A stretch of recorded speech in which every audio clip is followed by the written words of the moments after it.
आनंद जी, हम लोगों के सामने एक अजीब सी परेशानी खड़ी हुई है और वो है जेन स्ट्रीट और मार्केट रेगुलेटर सेबी के बीच में जो एक छोटा सा घमासान अभी हुआ और हर तरीके की आशंका है कि ये परेशानी अब बढ़ती हुई दिखेगी।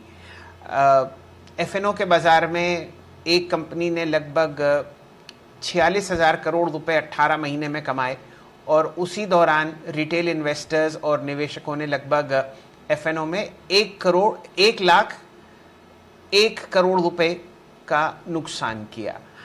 आप क्योंकि 40 साल से 42 साल से बाजार में हैं, कुछ राय आपकी कि किस तरीके से इस परेशानी को सुलझाना चाहिए और क्या राय आप रखते हैं एफएनओ के बारे में, जो आप नए निवेशकों को, उन व्यक्तियों को जो बाजार में बहुत जल्दी पैसा बनाने के चक्कर में आते हैं और माँ बाप की पूंजी भी उड़ा देते हैं, क्या राय रखते हैं आप? नहीं, आपका कहना बिल्कुल सही है। देखिए, हमारा तो कहना है कि मार्केट में पैसा अगर बनाना है तो श्योरेस्ट वे जिसमें 90% प्रोबेबिलिटी और मोर मैं कहूँगा होगा अगर आप कैश मार्केट में काम करें। अगर आपका इन्वेस्टमेंट कैश मार्केट में करेंगे और तो आपको बिल्कुल प्रॉफिट आने की उम्मीद रहेगी। परंतु जैसा आपने कहा ना, ग्रीड होती है, ये ग्रीड होती है जनरली पैसा कैसे कमाएं।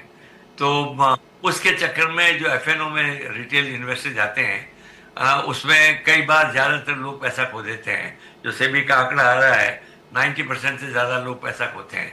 तो ये समझने की जरूरत है रिटेल इन्वेस्टर्स को कि भाई जिसको अगर ये काम करना है तो उसकी नॉलेज बहुत अच्छी होनी चाहिए मार्केट की, उसको अंडरस्टैंडिंग होनी चाहिए और वो सोच समझ के उसको इसमें जाना चाहिए। इसलिए क्लियर है कि अब तक का रिकॉर्ड है कि ज़्यादातर लोगों ने लॉस किया है। अगर उसकी उस समझ से काम करें तो रिटेल इन्वेस्टर्स को पर्टिकुलरली इसमें आने की जो है कोशिश नहीं करनी चाहिए। परंतु जैसे कहा ना, आदमी ग्रेडी है, पर हम भी कहते हैं ग्रेडी होना चाहिए, पर आदमी को लॉन्ग टर्म ग्रेडी होना चाहिए।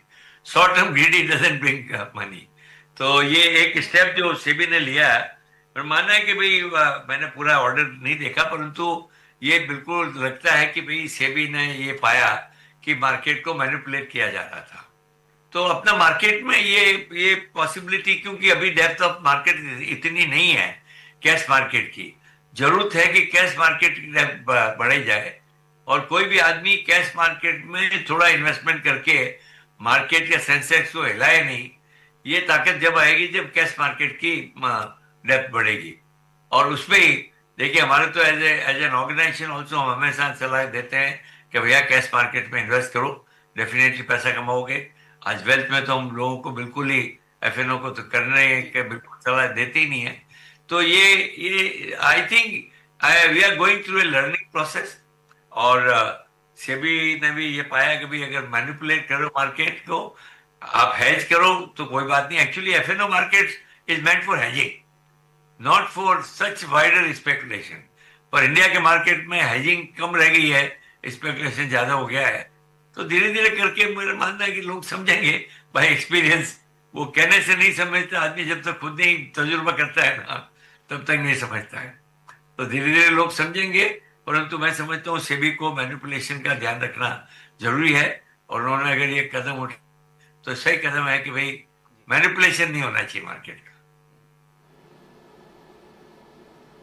जी जी, राठी साहब, हमेशा की तरह बहुत बढ़िया आपने राय दी। और एफएनओ मार्केट एक्चुअली हेजिंग के लिए बना था और उसका ही अब उपयोग नहीं होता, बाकी सब कुछ एफएनओ में होता है। जैसा कि बहुत ज़्यादा खाना खाने के बाद हम लोग कभी कभी हाजमोला की टैबलेट खा लेते थे, लेकिन अगर आप सिर्फ हाजमोला की टैबलेट को खाना समझ लें तो जिस तरीके की आपको बदहज़मी होगी वो आप समझ ही सकते हैं।